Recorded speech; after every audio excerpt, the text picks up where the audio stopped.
What is up, ladies and gentlemen? Welcome to an episode of The Locker Room. I'm here with Curtis Scott. What's going on, brother? Nah, nothing much, mate. Just chilling out. Come say g'day, have a chat. Day off, just cruising? Yeah, feet up, mate. Feet up. Mate, I tell you what, the end of the season, it can get tiring. How are you feeling at the moment? Because it's your second year in first grade? Yeah. So, yeah, starting to feel it a bit this year. Full season of grade. So, starting to feel it around, the grind period just after the Origin, and then Yep. You get a second win going in the semi-final. So, yeah, it's good, mate. I'm a bit sore, I'm a bit battered, but it's all good. And how are you finding? This would be because you were part of the when you were going to the finals last year. You were part of the finals team last year, weren't you? Yeah. Yeah. So what's the but you didn't play a full year though last year, hey? Yeah. So I come in, I think, just before the first Origin, so I was halfway through the year. Yep. And then I think I come in against the Cowboys. I think it was maybe around 10 or 11 or something like that. And then pretty much just hung on, just stayed in the side, and we got through to the finals, which was unreal, eh? And so what do you reckon the difference is, like, feeling wise, a whole season compared to, like, say, half season? Don't get me wrong, you're still playing footy in reserve grade and that, and 20s or whatever. Yeah, probably it's like you get like midway through the year, it's just a bit of a grind. Like fucking, you start to get a couple of little injuries, and you got to carry them, and then just backing up each week and trying to play consistent footy, I suppose. But I'm really enjoying it, bloody loving it. And it's when you see how you're feeling now, and like that's just something that I would, you would get to the end of the season, you'd be like, fuck, I just want to rock up to a game.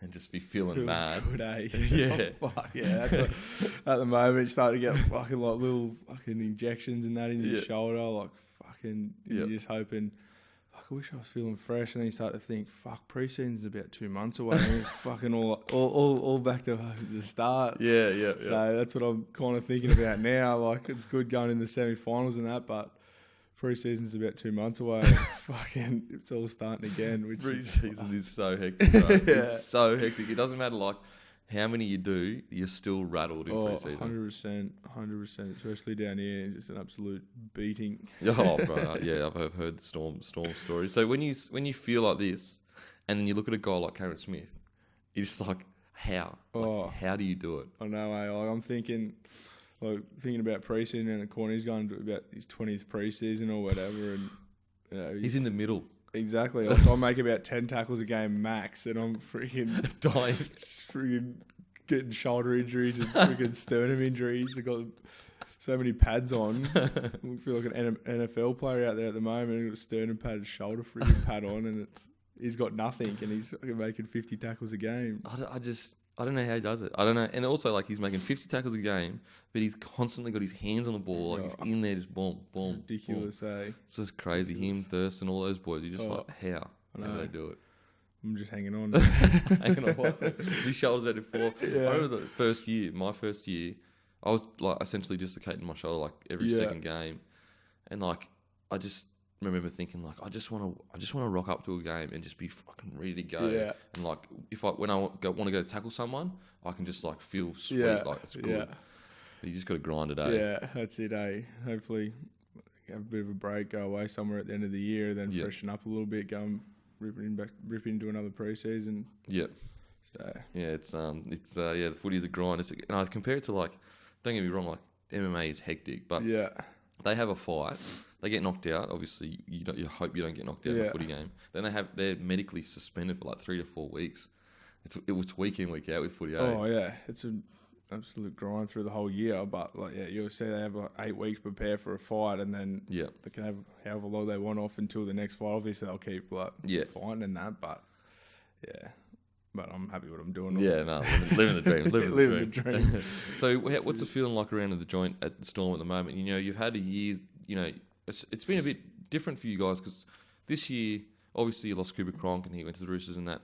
But you've put together some really impressive performances where you're like, okay, wow, shit, they're looking better than ever. And then some other performances you're like, oh, well, it's just not clicking. What's it been like, internally for you guys in the sense of how's it feel around the joint? I don't know. I reckon, like, with Cooper leaving, it's real sad to see him go, and such a unreal player for the club and for rugby league itself. But then again, you look at Cameron Munster's performance So this good. year. He's gone Crazy. through the roof, so Yep. he's grown another leg and he's playing unreal footy. But in terms of way we're going and that, some games where we're blowing teams off the park, and there's some games it's like a bit of like we're not playing our best footy. I think probably having trouble with like completing our sets. Probably it's pretty cliche, but at the moment, I think we haven't completed as much when the games that we're losing and the games that we complete over 80%. We win them by like 20 points and 20 points or so. So, I think it's probably that we're not really completing our sense in the game, and it's easy fix. It's probably just controlling the footy and attention to detail, pretty much. But we address it pretty often. So hopefully we're going all right going into the semi-finals. And so it takes us back to a young Curtis. Where'd you grow up? You were saying Bundina, did you say? Yeah, so I grew up in like Main Bar, Bundina. It's like a little town just across from Cronulla there. So I grew up down there until I was about 16, and then moved over to over into the Shire there, and it was good fun growing up. Good group of mates down there, and had plenty of fun growing up. So growing up, were you always into sport, or was it more just an average lad that just maybe little bit here, maybe a little bit there? Yeah, I was always into like all sports, and that I was pretty locked down what I wanted to do. There was teachers definitely wasn't the best kid at school, so I'd always just say I'm going to play first grade. So like not being arrogant, but I was like, I want to play like That's NRL. what you wanted to do. Yeah. And they're like, oh, you can't put all your eggs into one basket. And I was like, well, it's too late. I can't read, I can't write, so I don't think I'm going to go to uni. So I just persisted and just kept training, and I was pretty average as a kid. Oh really? I wasn't the best player. I was like skinny as just a little rat of a kid, but I just loved playing footy and loved training and that, and then just kept knocking on the door. I was probably more annoying than good at playing. I'd just always be there and always turn up. I'm like, fuck, with this kid fucking piss off, and I'd just always be there. And so I just I just kept playing. So you just loved it, eh? Fuck, loved it. Like always fucking asking, let's play, like, set a train, and I'd turn up early and get together like all the group of mates, and we'd play like tackle footy before training and that, and then it's probably always at home like playing knee footy with my brother, and that would probably be like fighting more than footy though. Would wear boxing gloves and pretend we're playing State of Origin, and he's 6 years older than me, so he'd be on his knees and I'd come running through the house. We only lived in like a 1-bedroom little house. Oh, really?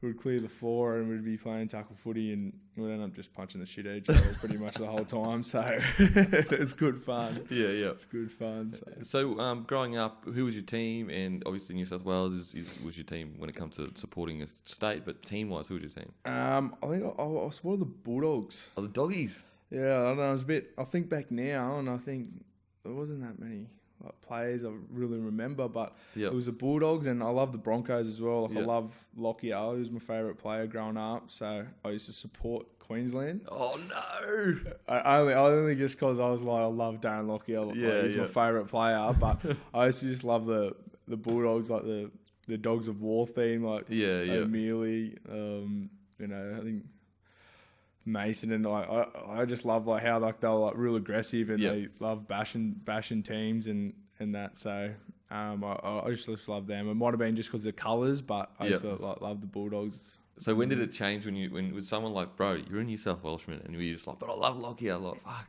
I think when he retired, but my dad used to pull me aside and say, mate, what the fuck? What are you doing, mate? Like, I just like, I fucking like, they got a team, like I like all their players, and I was only young. I was probably like 5, 6 or something. And Dad pulled me aside and said, mate, you're from New South Wales, you play in New South Wales, and like, you can't be fucking going for the team. And I was like, yeah, it's true. But when you're young, you don't think about any of that. All you care about is your favourite player. Yeah, I like anything. I just be like, fuck, Darren. And that's when they were like killing it. Yeah. Like, fucking, he was fucking getting intercept tries to win the game and shit. And I was like, fuck. So it would have been like what, 2001 or 2, around abouts? Yeah. Oh, even like when they were there, it was a bit late. It would have been a bit later.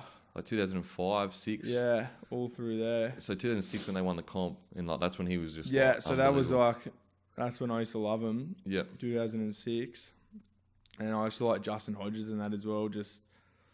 I don't know what it was with me. I used to like the grub players. So I used to like Carl Webb and like Michael Crocker and that. I think it's just because like my old man and my brother just used to like love watching them. So I always used to like watching them. They'd always be trying to start a biff or something like that. And I used to just like feed off that. It wasn't the best, but I used to fucking love that kind of kind of crap. I played outside Hodges and he was so good, man. Like he would just be just into blokes. Who's this one? Hodges. Yeah. And he'd just be spraying blokes. That's like Chambers in our team at the moment. He just fucking rips shreds off people. Yeah, like when I was outside Hodges, I would be like giggling like a little girl. Like, yeah. Bro, I mean, I got your back, but I don't know what I'm going to do. Like, something happens, I don't know what I'm going to do. Ruthless, eh? Yeah. Oh, it's good to play with them type of people, but fuck, I'd hate to verse them. Oh, 100%. Especially with guys like Hodges and Chambers, is like, they can talk as much as they want, but they just deliver every time. They constantly deliver. Yeah. Whereas like guys that talk and don't deliver, That's you can't come on, man. Yeah, 100%. So that's funny. Fuck Carl Webb. He was a maniac, mate, Carl Webb. I remember the Origin when he fucking shaved his head, had the queue in his hair. I was fucking New South Wales. I didn't know what was going for him. That's fucking hilarious. That shit. Okay, so you grew up in obviously the Cronulla kind of area. Yeah. And so you got selected. I mean, when did you even get selected in sides? You know, because you just always seemed to turn up and you loved it. When did you start making rep sides and stuff? I think I made like a couple of development sides, but I never used to get really picked. Like, I don't know, I wasn't probably like the best player or anything like that. So like there was always like the man-child kids and all that growing up, and I was like the complete opposite. But I used to try and play like real aggressive in that, and like back then they didn't really like it. Oh, really? So like I was probably like going from like 13s to like Harold Matts. They didn't really like it, and then I got picked in the Harold Matts side, and I wasn't very good. I played like half the season, and then I reckon, and after the Harold Matts, I think that's when I started to play pretty good footy. I think it was Harold Matts at 16s. I was like 17s. I ended up getting picked in the SG Ball a year young, and I played on the wing there, and had a really good like mentor coach back then that kind of like made me focus on playing footy and, you know, stop like getting in trouble and shit away from the field and that. So he probably straightened me up like the most, and then he had me again my right age in SG Ball, and like I was still, you know, like I wasn't the best kid, so but he was always there to like say, mate, like you can't be doing that, or stop doing that. If you do that, we're gonna boot you and stuff like that. So he probably kept me on like the straight and narrow the most, and then I played 20s at the end of that year, and then I just moved down to Melbourne after school there. So it kind of sounds like and like when you say getting in trouble, do you just mean like young dudes just being young boys? Like, like I like having a beer and that. Like I've always like enjoyed having a beer and that. So heap of my mates didn't play footy. And, you know, like, tradies or whatever. Yeah, like just all my mates and that. So we'd always be out trying to sneak into nightclubs and whatnot. So we all always mucking around in that, and then, you know, some nights we'd be good, like we wouldn't get in trouble in that, but then some nights we'd get caught doing something and end up in a bit of shit. So he was probably like he never used to like comfort me or anything. He was pretty hard on me, like, because I suppose he thought like he seen something in me, which was good. But we'll always, you know, go out and get like a stink or something like that, and get back to the club somehow, and we end up getting in a bit of shit. So he always, you know, looked after me there and said, like, fuck, can't be doing that shit, mate. And, he just knew that he knew how much you could lose if you kept doing it, kind of thing. It wasn't really worth it. 100%. Like, it's not worth it at all, eh? Yeah. So he kind of like put it on the straight and narrow, and then when you started get put on the straight and narrow, is that when you started playing good footy, or did you start playing good footy before that? I kind of used to like channel it a bit. It'd probably be like my outlet to like playing footy would be like, so I could have a shit week and I could be like, you know, feeling shit or something, but then I'd love playing footy, so I'd always turn up and like rip in. That'd be like my outlet. Yeah. Instead of going out and doing something stupid. Playing footy as hard as you can. Yeah. So like that was always good for me, I think, and like all the way up until now, like I find it like that's where I like whatever's going on, I can just go play footy, and fucking that's where I feel like, sweet. Yeah, I feel sweet. And so, okay, so when did he say to you, like, you've got a lot of talent, you could be something, or was it you were just starting to like make the teams and you started realising, like, oh man, like I could live a dream here that I've always wanted to live? Probably. Like I remember I made like a couple of schoolboys teams then, and then ended up like I'm a year 12, played I think Australian schoolboys, and I forget who it was. I think maybe someone come in and he just said, "Oh, you don't realise how close you are to playing like first grade." And when you're year 12, I was thinking, "Fuck, I'm fucking miles away. Like I'm about 80 kilos, dripping wet, and I'll go out there and get fucking demolished." Anyway, I ended up playing the next year, and I was like, "Fuck, that person was." I forget who it was. I think it might have been maybe Ryan James or something. He come in and spoke at one of the camps. Oh, the Gold Coast Titans, Ryan James. Yeah, I think it might have been him, and he said, "You don't realise how close you are." And I was thinking, "Fuck, mate, I'm fucking miles away." Yeah. Like, I'm not. I won't be playing for NRL. Like those dudes on TV, they're massive. Yeah. I was thinking, "Fuck," and then ended up playing next year. I was like, "Fuck, they're right," you know. Yeah. And I actually debuted against him, actually, to think about it now. Oh, really? Yeah, I think about it now, I debuted against him. Do you reckon he would even remember, or no, not really? I'm not too sure if he would even remember, but I think it was, I remember sitting in the hotel room and like, we have this guest speaker, Ryan James, and he come in and he told us to think about it now. Just come to me, I debuted against him, and then ended up breaking my leg my second game against Cronulla. So oh, really? So you debut against a guy to give you the dream and then break your leg against the place you grew up in? Yeah. Oh, it was shit. an old team, so it wasn't the best, but I learned from it and, made me better. It's crazy that, like, he goes in there and he's, just says like a few words and it sticks with you so massively. Yeah. And he probably may not realise that, that little gesture helped you just go, okay, maybe it's a reality. Like, yes, like even just to put the thought in your head. Yeah. He's an NRL player, he would know. Yeah. That's crazy, eh? And then you debuted against him, far out. You just like tackle him, you're like, thank you. Yeah, I ran into Greg Bird or something my first run. He fucking fed me out. It's so funny. Also, your first run, you love grubs and that, and he was a mad grub. He fucked me up.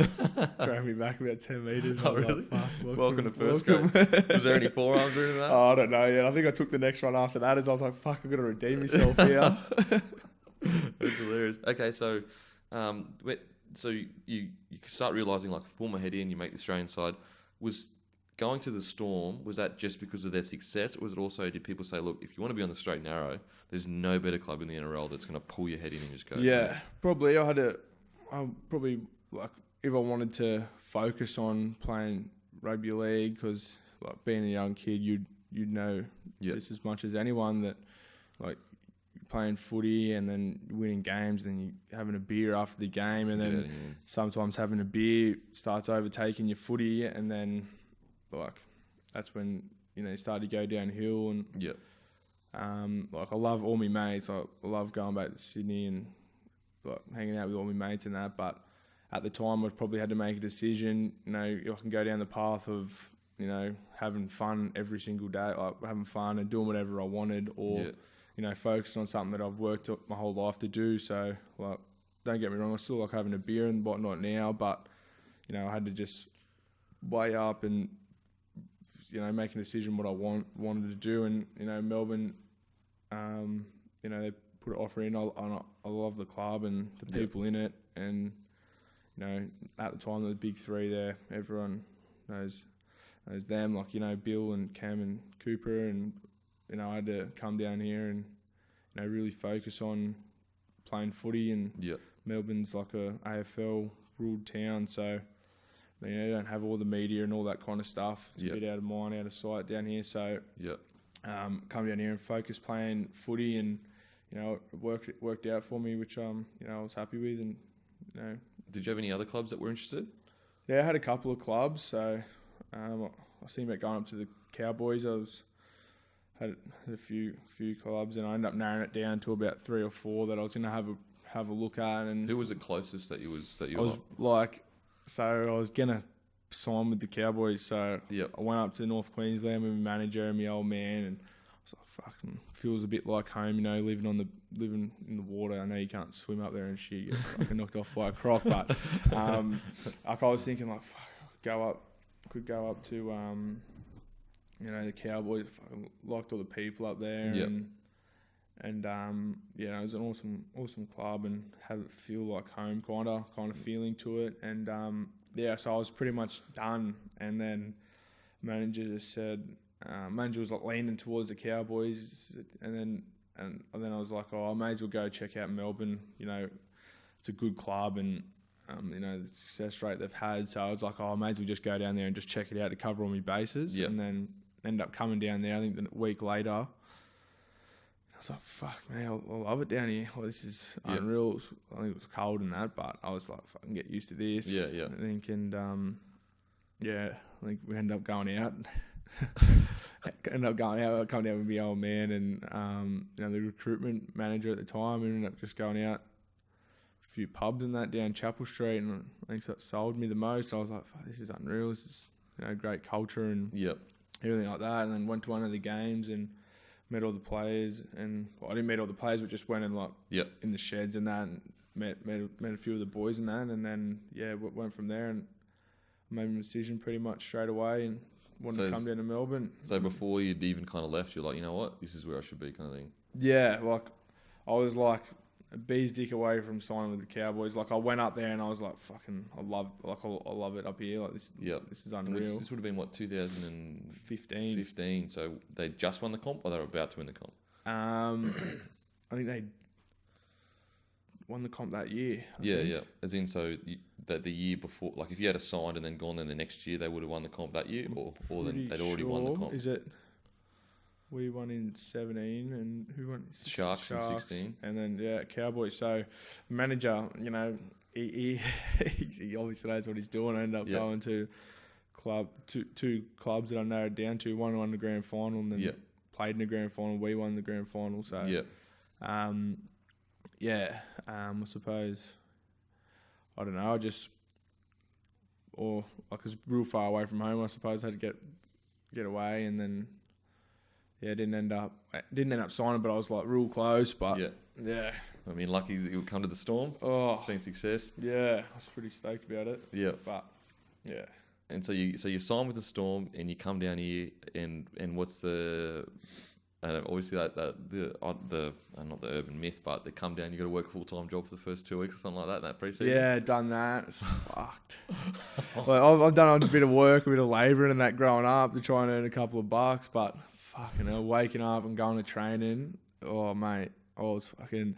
I turned up one day, I think we were cleaning bricks or something, and I was like, fuck me, why are we cleaning bricks? And I was working with Joey Stimson, and at the time he just come into first grade and there's always like rumours about like, Craig could turn up to your job site and if you're not working hard, like you're getting shit. So and we're working with this guy, and he always just piss off. So he would come and just say, do this, do that, and then he'd just piss off. And it started raining, and I was like, and I'm already hating it. I'm like, this is fun. We were pulling out weeds in the backyard, and I was like, you could just get a fucking bobcat in here, be done in 5 minutes. But we were pulling them out with our hands for like a couple of hours, and then started to like sprinkle. And I was like, fuck.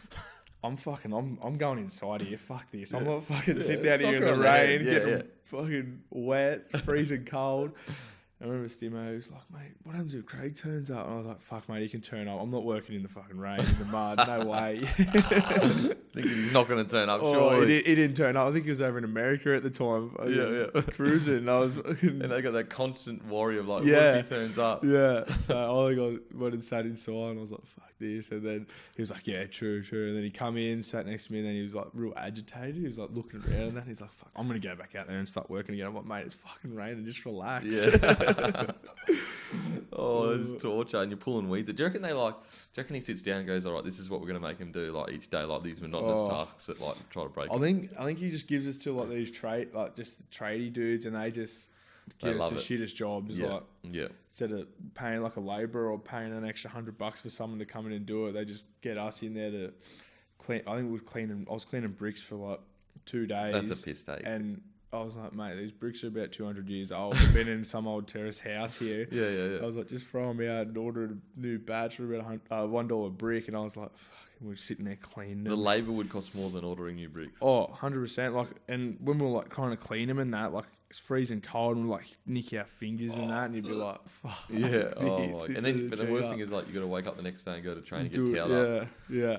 my God. Do you think it's like, but it works though, because it like teaches you like, this is how lucky you are. You could be doing this. I knew straight away. I was like, I do not want to do this shit anymore. So what about the day that it stops and you get to just start training full time? Is that just like heaven? It's the biggest relief ever. Like you're sitting there counting down the days. Like you do it for 2 weeks, and then you count down the days. You're waking up like 4 o'clock in the morning. Got to go do weights. And then you got to try and impress the coach as well. It was my first year down there. And I was like, fuck, I got to rip in here and try and impress him. But I was getting about 3 hours sleep a night and then going to work and then trying to get like train your ring out in the afternoon. But it works. The theory behind it works. Like I don't want to fucking do it again. Shit. But I mean, it definitely 100% works. So have you been on army camp before? Yeah, I went on the army camp. How many days did you go for? It was 3 days, so 2 nights. 2 nights, 3 days. Yeah. Yeah. And that was an absolute flogging as well. Yeah. Like, Where'd they take you?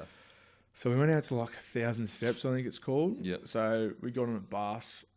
We trained. Like it was a tough session. And it was Did you know you were going army camp? Yeah, we knew. And then we trained in the day, and then we went like done all these drills through the city. It's like 30 degrees. We were walking through the city on like a Wednesday, or it might have been a Thursday because there was a few people out like at bars and that.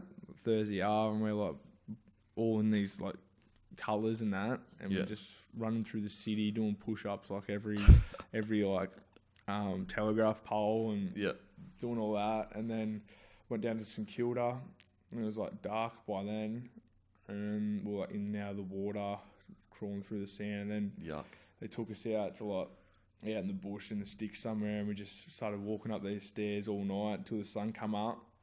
And then, my God. Yeah, it was just an absolute flogging. So you were walking up and down these stairs till the sun come up? Yeah, just up and down, like I think 1,000 steps it's called. And we walked up and down them and had to carry this big rope up and down them. And then like, no sleep at all. And then like a full-on like freaking 3-day bender there. And then you just with no supplements. No drink, no beer, nothing. And I was just shredding weight off me. Like, I would have been about friggin' 60 kilos when we finished it. And they just took us to so like the sun comes places. Up. How you feeling? Like you're just like, mate, what like is you just like I'm just hanging on at this stage. I'm just like, fuck. You kind of like giving to it, You just like you don't even have a clock on you, so you don't know what the time is, and you're just thinking like, fuck me, but. It's good that you're with everyone together and that. Like and everyone's hurting. Kind of thing. And the people that you do it with, they look about 70 years old. The people that take you on the camp. Oh, the SAS dudes. Yeah. And they kill it. And they're like doing this bar stuff, and they're just doing like 100 reps and like hold the bar over your head, and they're just like sweet, rock solid. And we're sitting there like I'm fucking like holding the bar, like trying to get it up over my head, and they're like, what's wrong with you? Like noodle arms and like getting in here. And I was like, far out. So you wait. So the sun comes up. What happens then? What do you do after that? I think we went back out in the bush. We done like this big circuit. Yeah. They'd done that for a couple of hours, and we just kept like timing each other, and then had to like beat your time and. Oh, beat your time. So you're already like fatigued as. And then we went in like this big, like waist deep, like dam. Ugh. And we're in there with doing like this bar workout, and then the last night you go out in the bush and you got to stay awake. So you still haven't slept? No, I haven't slept, and you got to like hold. You have this bar, and you're like, you got to sing it like "Halt, who goes there?" If you hear anything, and they're like walking around in like night vision goggles and that, and I'm like full on hallucinating, like I'm looking in the bush, just like wigging out, like full on stressing out. And you're in the middle of the bush, in the middle of nowhere, and like you spread out. Everyone's spread out by like 100 meters. Yep. And they walk around like night vision goggles and that, and if they catch you sleeping and that, you get everyone gets smashed. Yeah. Yep. So, that was probably the hardest. Like I remember just looking up, just like waiting for the sun to come up, just thinking, far out, this is ridiculous. Yeah, like, how can they can't put us through any more pain? Yeah, like I'm like, and then anyway, we had like one more thing the next day, and then ended up, finishing up. And I think I just got a KFC feed, and then I went home and I kept dreaming about it. Oh, really? I was fucking laying in bed. I was like, when will this stop? This is fucking torture. I just went 3 days without sleeping, eating, and getting flogged. And now I can't even sleep because I'm dreaming about it. It's a nightmare. Like, when's this going to finish? And then, it come good. That was like at the Christmas break. So after that, you get 2 weeks off. So, you get freshen up then. So, man, I remember my first one was like a 6-day one. Really? 2006 when they won the comp. And it was like I lost 10 kilos, Darbs lost like 12 kilos. I had like these massive rashes all over me, leeches, ticks. It was it was the most hectic thing I've ever done in my life. I remember getting home and I was like so emotionally broken. Like I was emotional, bro. Like I remember like lying in bed, like in the fetal position, just like I'm like fully nearly in tears, just like I can't believe this just happened. But I'm also so relieved that it's over. How good's the feeling when you're done? You're like, fuck, I can't believe I got through that. Yeah, 100%. And I reckon once you do one camp, you can do any camp because you know that, all right, this is going to be hurting for a few days, but I know I can get through it. Yeah. First one's always the hardest, but yeah, that 6-day one was so fucking crazy. Couldn't imagine doing a 6-day up. But they never did it again. It was too long because blokes wigged out, like blokes got injured, people lost too much weight because they weren't fit. We had to kill chickens to eat, bro. Brad Dawn was like, sweet, I got it. And I was like, bro, I'm not killing a chicken. Like, and they're like, well, you don't want to eat. If you don't want to eat. And so Brad Dawn just gets the chicken and he's like, sweet. Goes boom, breaks it, and just like snap, like goes like this, snaps its neck, and then we had to pluck it, like peel everything off, and then put it in a bucket, just this boiling water, and then divvy it out between like 6 blokes. It's crazy. It's the grossest chicken I've ever had in my life. Hell. Then in the night, they were like, oh yeah, boys, you can go to bed. It was beside this road, so we just like sleeping on trying to sleep on the grass. An hour later, we just boom, stun grenades. They're throwing stun grenades at us. What? And we get up and we're like, what's going on? Mickey and this is like, whoa, it's too far. And I'm just going, what fucking going on? I'm a young dude, so and the crazy thing is we didn't know we were going on this camp. So they told us. Fuck. They told us, so I got a call like about a few days before. This is my first year. I'd only played footy this is my first year of footy ever. I played soccer till I was 17. Yeah. And I'd played 7 games in reserve grade. Yeah. And I got a call and they're like, oh, Brett Seymour's injured. Do you want to come on this like bonding camp with us? We're going to Sunny Coast, bring your board. It's going to be great. I'm with my ex fucking bazillion ex-missus at the time. And I'm like, yes, I'm in the first grade, so I'm going to meet all the boys. This is the fucking best day ever. We rock up. Everyone's in their kit. And I'm like so keen.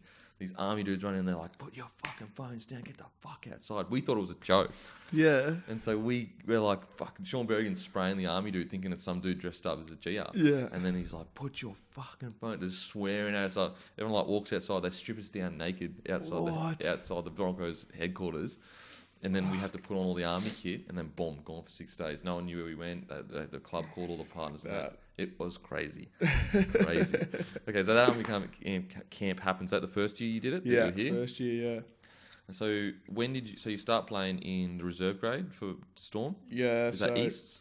No, I played at Sunny Coast my first year. Yep. Played round 1 and ended up debuting round two. Oh wow! So you barely played any reserve grade. And then I remember I hurt me AC joint because I wasn't used to like tackling like man and that after the preseason, so I had like a pretty bung AC joint at the time, and I remember I hurt it again in my debut game, and we're versing the Warriors the next week, and I think Craig's like, oh, fuck, I think Manu Vadavai or something, and Conrad Hull or something on one side, and I think he's just like, fuck it. I don't want to test your shoulder against them guys. So he rested me that week, and then I played the next week, round 4 against Cronulla, and I ended up fucking breaking my leg, which was fucking shit. But so you played one round with Sunshine Coast? Yeah, one game. And then what was the debut called? Like, was it out of nowhere, or were you like? So that was Bill's comeback. Bill come back and hurt his shoulder again against St George in round 1. And Munster was playing centre at the time, and Craig put Munster back to fullback, and then put me into the centres. And what was the phone call like? What was the conversation like? I remember he pulled me aside, and I don't remember it, but I remember him just saying, "I think you're gonna play this week," and I was like, "Fuck!" And I was like, real fucking. I was like, what? And what's happening? I couldn't believe it. I was like, fuck. He's like, I think he said, "Oh, do you think you're ready to play NRL?" And I was like, "Fuck." I was like, "Yeah, fucking." Thinking in my head, fucking. I don't know. I don't know. Fuck. And I just went, "Yeah, I'm fucking ready." And he's like, "Yeah, sweet." He goes, "I think you're gonna play this week." He just said, "Keep it under wraps for a couple of days because we don't want like people finding out that." And so I told them about my mum and dad and that, and they were all stoked. What was that conversation like? Mum, I'm playing. Yeah, I think I called called my old man up. I was like, man, I'm fucking playing a role this week, and they're gonna fly you down to watch me. And he's like, fuck. I don't think my mum was there actually. My mum went to Sydney. She come down with me to Melbourne for like about my first year down here, and then she went up to Sydney, and I was like, fuck, you're not even here for me debut. And I was like, Gee up. And then my old man come down with a couple of my mates come down, and it was unreal. My old man was stoked, and we ended up getting the win that day. What was it like when you walked into the changing room and you look around and like you see, like, you know how you're in the main changing room now, and like you got all the good kit, everything's laid out nicely, it's all professional. I think because at the time we had like the first grade lockers, and then we had like, if you're young and you're new to the club, you have like we called it like the ghetto. There was only like the normal lockers are like this big, like you can sit in them, and that we had like a bench seat and just like a thin locker. And I had my jersey down there, and I was like, far out, this is unreal. And then I remember like shaking all the boys' hands before I played, and I was like, fuck, this is crazy, like, unbelievable. And I went out there and I was like standing next to Blake Green, and I was like, looked inside, I was like, cannot believe I'm actually playing in a role today. Looking around, the stadium's full. Could not believe it. And then I remember like some of the boys like shaking my hand before the game. I was like, far out. I remember like Jess coming past and like shook my hand before the game. He's like, fuck, got you back today. I was like, far out. I cannot believe this. I was just like, like real nervous. But then again, I was like, fucking couldn't believe it. And then we ended up winning that game, which was good. And then and then ended up fucking breaking my leg a couple of weeks later. But what was that like? So you go from this high, playing in a role, and then you break your leg. How did that all come? So, like, I never went through, like, I always was pretty lucky with injuries. When I was younger, like, I never really had any bad injuries or anything like that. So once I did it, I broke the little bone in your leg. I think it's the tibia, I think. And that was just like an impact. Like someone, like my leg didn't get bent anywhere. I just like someone just hit the bone real hard and ended up just breaking it. And then I kept playing. I didn't know it was broken. So I think we'll defend our line, and I remember it like Luke Lewis punched inside the half, and Greeny tackled him around the legs and spun around his legs, and I was coming in to help him, and he just went into my leg. And then I remember like the impact like knocked me over, and I went back to the line. I think I played about like 15 minutes. I remember looking to the sideline, just saying like I got a real bad cork, and I could feel like my leg like moving, but I thought it was a spasm, and I was like, I'm just having like leg spasms. And then like we defending our line for like 5 minutes, so I just kept like getting up getting back, and I just kept thinking, far out, please don't run at me. And then we ended up getting the ball, we ended up kicking it down there. I remember like sprinting down or trying to sprint down there, and I was like, fuck, my leg's busted here. And then the physio come back on, and he's like, oh, just come off, we'll just check it. And I was just going, oh, I just need a needle, like need numb it or whatever. And then ended up going into the sheds, and the doctor ended up feeling my leg, and he felt my bone moving. He's like, oh mate, you broke your leg. And I was like, fuck, couldn't believe it. It's like fucking, it's gone from a cork to a broken leg. At the time, I was like, fucking, everything's over. Like, it's fucking you think the world's ended. Ever. And I was just like sitting in the sheds, like almost in tears, like far out. And I was like pretty embarrassed as well, because like all my mates come down to Shark Park and had like fucking all the boys on the sideline, fucking on the piss, just fucking like loving it. Screaming out and shit. And I was ended up going off with a broken leg, and I was like, far out. And then I think it was only about I was only out for about 5 weeks. I remember coming, like I was fucking the worst. I'm worst ever in rehab groups. So I'm fucking always like doing everything, saying like if it's hurting, I'm saying it's sweet, just to try and get back earlier. And that was just at the time like where I was just like, fuck, I just want to get back out there playing. Like I want to get back in the team. And then anyway, I ended up coming back, I think it's for a junior Kangaroos game. And my leg was fucked still. Like it's 5 weeks. It's not long enough. It wasn't like fucking healed or anything. I had no like strength in my calf or anything like that. So ended up going out and playing that game and tore my calf. And then I was out for like another three or 4 weeks after that. It's just like inexperience, like being a young rookie, not realising that you're actually putting yourself out for longer than you would have been. That's what it was. That's probably where I learnt me lesson the most, where like I just kept trying to push to get back and playing, but fucking was doing more harm than good at the time. But ended up learning my lesson there, and then yeah, it's pretty much. Man, I'm feeling it. I think I like broke 6 ribs and my lung collapsed and I like snapped one of the ribs. Fucking and hell. I come back in like it was like 4 weeks or something, or 3.5 weeks, because I was just like, I got to get back. I don't want to lose my spot. I want to get back in there. And then I like they during the game they kept saying like go for his ribs. Yeah. Because they just like they knew that there's no way he's healing that quickly. Yeah. And then I like last tackle got an inside ball from Lockie. Bowls just got jammed, gone. Pretty much my season ended after that. So when did you make it back into the first? Like when did you come back in then again? So I ended up getting injured my first game in Q Cup the next year. So I ended up doing syndesmosis in my ankle and I was out for about 6 weeks. Yeah. So was that pretty much a year then when you did your leg? Yeah, so I did my leg and I played like the back end of the year. Just in reserves? Yeah, reserve, grade up the sunny coast. Yeah. And then the boys ended up going to the grand final that year against Cronulla and then ended up getting beat. So I set a few goals to, get into the round 1 side the next year, and I didn't end up making it into the round 1 side. I ended up I had a pretty good preseason, but I didn't end up getting picked in the first team, and ended up going back to Q Cup, my first game, and ended up doing my ankle pretty bad. So I was out for about 5 or 6 weeks with that, and I was spewing. I was like fucking dirty at the world, like filthy that I'm injured, and I was like far out.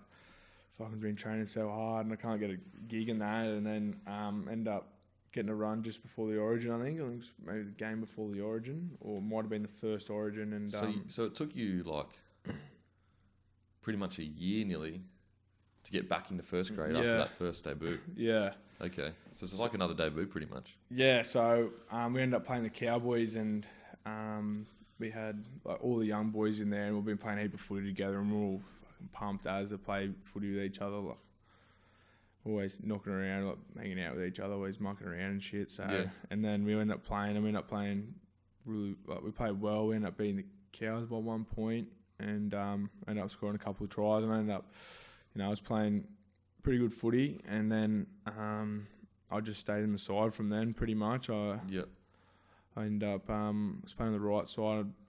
And then Will was playing Origin, obviously, and then I went back over to the left, and that was probably a whole different thing for me because I've always grown up like holding the ball in the other hand, like playing on the right side, left fend, step, going like skip on the out, and now on the left side I got to hold it in my left hand, palm right, and it's just a little bit unco. So I had to like adapt to that pretty much. So that was probably just changing the ball over and getting used to. So did Craig come to you and say, I want you to work on that? Or was that it was like pretty much like I knew like I can't, like I'm not going to be playing on the right side, so I'm going to have to practice and get used to doing that. But it's just like, it's pretty hard at the start, 100%. But I'm like getting used to it now. I'm still not like naturally like that, but I'm starting to get a little bit better at it all. But that was probably a pretty big hurdle for me to get over. But I was just stoked I was playing first grade. Like I was like, fuck, I couldn't give a fuck.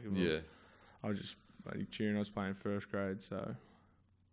Yeah, so it's one of those things where, like, the first time you did it, were you nervous? I was like, I'm going to drop this ball. I was just holding it in this hand and doing across the body palms and shit. So. Yeah. Oh man, I never got like used to it. I always had to go with the right hand, and I never offended anyone in my life. So when you did get called back into the squad, was it because like that would have been a pretty tough period for you because you're young. And then you make your debut, you feel like what it is to play NRL, and you just want more. And then you're feeling like, fuck, am I ever going to get a chance again? Like, I might have lost my chance here. Yeah, it probably was like the opposite effect on me. I was like, I've got a taste of it now. I want to be here. Like, it probably, and I probably, like, to be honest, I probably wasn't ready. Yeah. When I first debuted, I was probably like a bit young, a bit like little, and like, but I got the taste, and I was just addicted to it. So I was always just trying to, get back into the team, and sometimes it was like a positive, but sometimes it'd become a weakness as well, because I'd always be like, fuck, why not playing? Like, I'd always get down on myself, and like, always be like, fuck her out. Like, what else can I do? And then that was probably like, looking back at it now, well, I was probably like, wasn't ready that like young into like that early in the season. Like maybe I was probably got a couple of games like around the Origin period, but I got thrown right in the deep end. But at the time, I was like, fucking, I couldn't give a fuck. Like,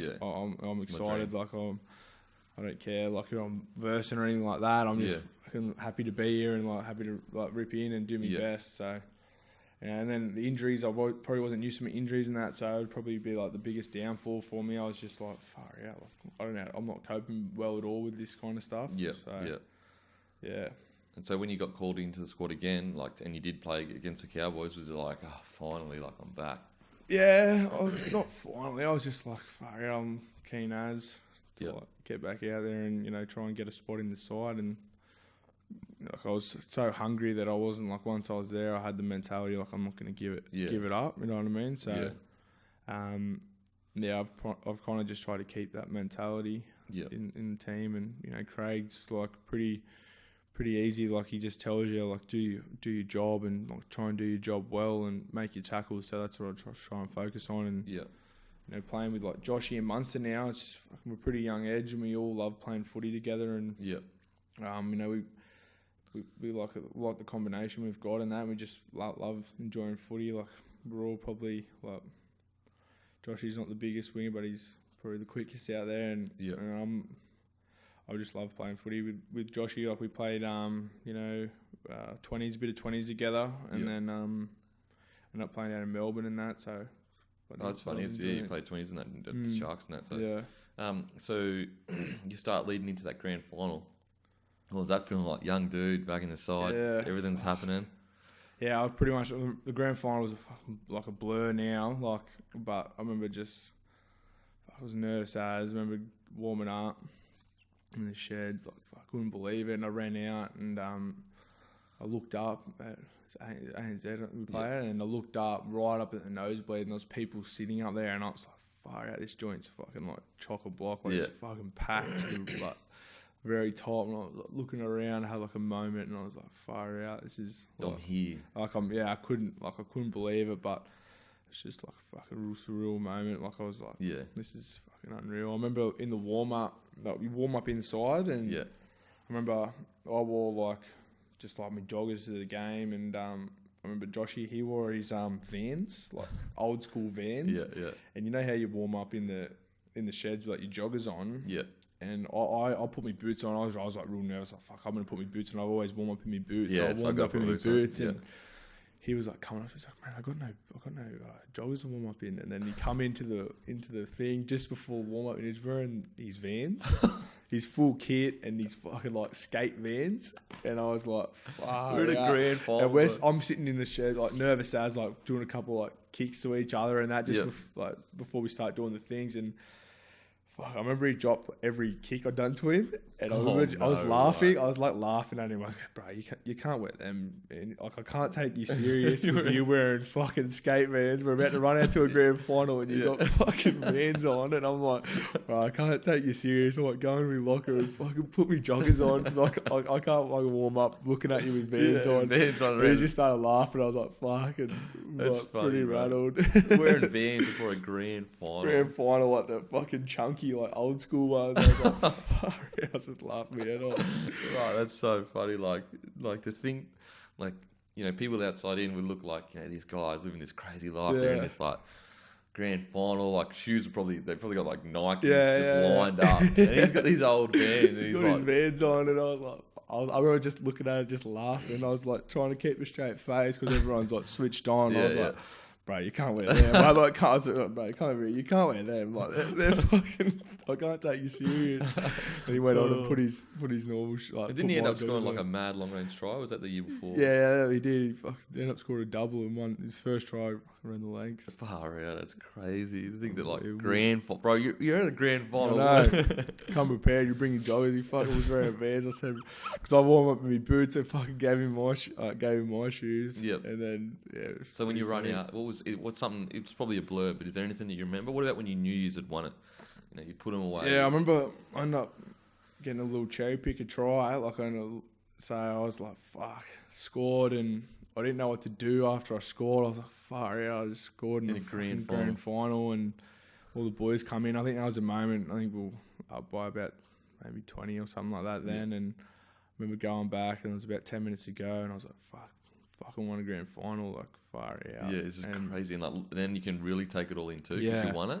I remember like going up to Munster or something like after we scored, and I was like, far out, fucking won a grand final. And me and Joshy couldn't fucking believe it. I was like, fuck. I remember him scoring and we grabbed each other, and I was like, looked at him and I was like, fuck, we scored. Yeah.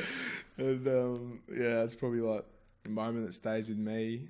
But especially when I walked out, I remember just like looking up. I'll never forget looking up and just seeing the top of the stadium. Yeah, people sitting up there, and I was like, far out there to watch fucking grand final. It's fucking crazy, packed. bro. That's fucking crazy. So what was it like after it? You know, what did Craig say to you? Was he just like, boys, you deserve it? I remember just getting in the sheds and just ripping right in. Just fucking finally can let me hear down. Fucking just ripped straight in and just end up just going on the piss for about fucking 6 days. Like everyone does after a grand final. Like the grand final, the chances. I mean, you might win again this year. Okay, so the next year rolls around. You know, you're more of a not a seasoned NRL player, but you see yourself probably as an NRL player now. You've obviously got to fight to keep your spot at all times. But then, you know, what was it like rolling into this next season? Yeah, it was good. Like I was pretty young. I was young playing, and so I tried to just focus on like having more of a presence around the team and that, and trying to do a little bit more and like trying to like not be a passenger, but just be like more dominant. You know what I mean? A contributor, like adding something. Yeah, trying to add like as much as I could. Yep. So so that's what I focused on coming into the year, and I thought it's been going pretty well. You know, it's been a bit of more of a clunkier season, some would say, going from, I think we lost 4 games last year. I think we've lost about 6 or 7 now. Yeah. And I think, you know, like probably missed a little bit of like having Cooper around and that, but like I said earlier, it's fucking Munster's been playing out of his skin this year, and it's been good to see like, you know, Jerome Hughes's been playing good footy as well. He's a natural footy player, so he can play anyway. He's been playing fullback and halfback, but just gives an opportunity for them younger boys to, you know, play better, and you know, it's been good, and we're fucking sitting in a really good spot. So looking forward to the last 3 games, and then getting into the finals now. So take us to that moment. We've already spoken about it with Dylan Walker, because I want to lead that into, and we don't have to talk about it if you don't want to. That's right. Because obviously, you know, you were in contention for Blues, and you don't know whether you would have made it, you might not, whatever. So, you know, how did it happen? How did it come about? Like, what was doing and everything? Far out. I think like I've never met him before off the field, but he plays like an aggressive, like type of footy, similar to yourself, like you. I think that's probably where we clashed. I think I was going out there with like an aggressive mentality, and he obviously plays aggressive as well. And I think we were just stuck into each other from the start of the game, and you know, I like kind of that. I like having like a bit of like a rivalry, like on the field. Not a rivalry, but just like if someone's getting stuck in there, you get more driven to like get back in. It's just like a good battle in the game. Yep. So like I kind of like that kind of stuff, but I wasn't like I'm all for ripping in and throwing chat and that. Yeah. But when he just started pushing and shoving and that, I was like, fucking mate, what are we push and shove for? Like I'm not like fucking. Like, I don't care if you flog me on the ground, like, tackle me real hard, but if you want to, like, keep fucking pushing and shoving me, like, I can. Like, look back at it now, like, it was stupid of me, and, you know, it's something that I'm not proud about doing, but, you know, it happened, and, you know, I ended up, like, whatever, like, everyone's seeing what happened and how it happened, like, you know, it's something that I'm not, you know, happy about, like, I don't like, you know, the image being on me that, you know, I'll go out there and try and punch people and that kind of stuff. But I think at the time we just clashed, and it was a heated game, and we just end up boiling over. Yeah, I suppose, you know, like, you know, the term boys will be boys, I suppose. Like, and it's a footy. It's like a very aggressive game. Eventually, it's going to boil over. And like people are saying, like, he didn't say in particular word that like triggered me off or anything like that. I think he just was like punched me or something like that. So I was like, fucking, you know. And like Yes, look sir. back on it now, like I've heard that he's a fucking, like he's a good bloke away from good bloke away from footy and that. And you know, like I was hoping that he played we played him with us a couple of weeks later. I hope he played then, so I could shake his hand after the game. You know, I don't like to hold grudges and that kind of stuff. And like, you know, I've always had the term, what happens on the footy field stays on the footy field. So he handled it he handled it really well. He made a joke about it. Yeah, made a joke about it, which it was like, fuck, it's a footy blue, like fucking It's how not, bad is it? Like it's not the fucking end of the world. Yeah. Like if it happened to me, like fucking good on you. Like You got one on me. Yeah, that's it. Like, you know what I mean? Like people like getting into like apathy for like punching me from the side. Like I wasn't fucking too worried about that. Like, I was like, it's a footy blue. It's a fucking footy fight. Like what did I expect? I knew what I was gonna expect. You know what I mean? Yeah. So, that's it. I think fucking, you know, it's not tolerated in the day like this day and age. But you know, it's probably should have been born a couple I was going to say earlier. Cause like, I made a video about it, and because I loved it. But it's like it's that double-edged sword of like you're an aggressive player, so you've got this aggression in you that you enjoy that conflict, and so does he. Yeah. And if you took that out of your game, what kind of player are you? You know what I Yeah, mean? exactly. That's probably that. You know, I give up like a bit of like weight and that in the game, but I reckon because I try and play like aggressive, that helps me. Yeah. Like, I'm not like the biggest player getting around there or anything like that, so I try and make that up by playing like aggressive and you know, just being hungry when I play, I suppose. But yeah. And so that happens, and obviously I'm sure, you know, Craig said, mate, like, it's more about the team, you've made an error here, you know, I understand, blah, blah, blah, but at the same time, we got a penalty, you got to send off, everything like that. Yeah.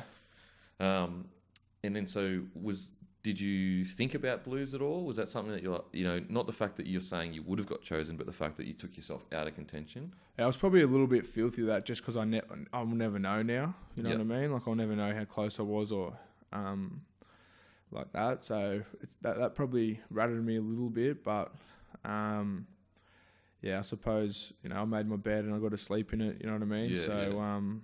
I can't be harping on that for the rest of my career. I just got to move on now and, you know, learn from it. And you're young, it's like it takes like one injury. Yeah, maybe. Yeah, that's it. Like it was a distant goal for me, but like it wasn't something that I was going to be like, fuck, if I don't make the Blues, I'm going to fucking be devo on that. I'm going to go home and fucking cry myself to sleep. So I just try to give myself every opportunity I could, but then obviously I end up fucking it up for myself. So hey, you got so many years, bro. You got so many years. It doesn't feel like it, eh? It doesn't feel. It feels like everything needs to happen now. That's something that I regret when I played. I wasn't patient enough. I constantly felt like, you know, I got to have this. I got to have this. And that's why you're a professional athlete, because you have that attitude. Yeah. But yeah, okay. So this year, you know, what if everything happens perfectly? Obviously, you hope to make the grand final. What's the kind of goal for you guys the next 6 weeks? The goal probably is just, you know, we have the opportunity to do something that a team's never done since the Broncos. Yeah, 2001, 2, I think, or something. It's around that, 2002 or 99, 2000. Anyway, around that. Yeah, fucking almost 20 years ago or something. So we have the opportunity. That's crazy, bro. To go fucking. The year 2000 is 20 years ago, pretty much. Like, anyway, sorry.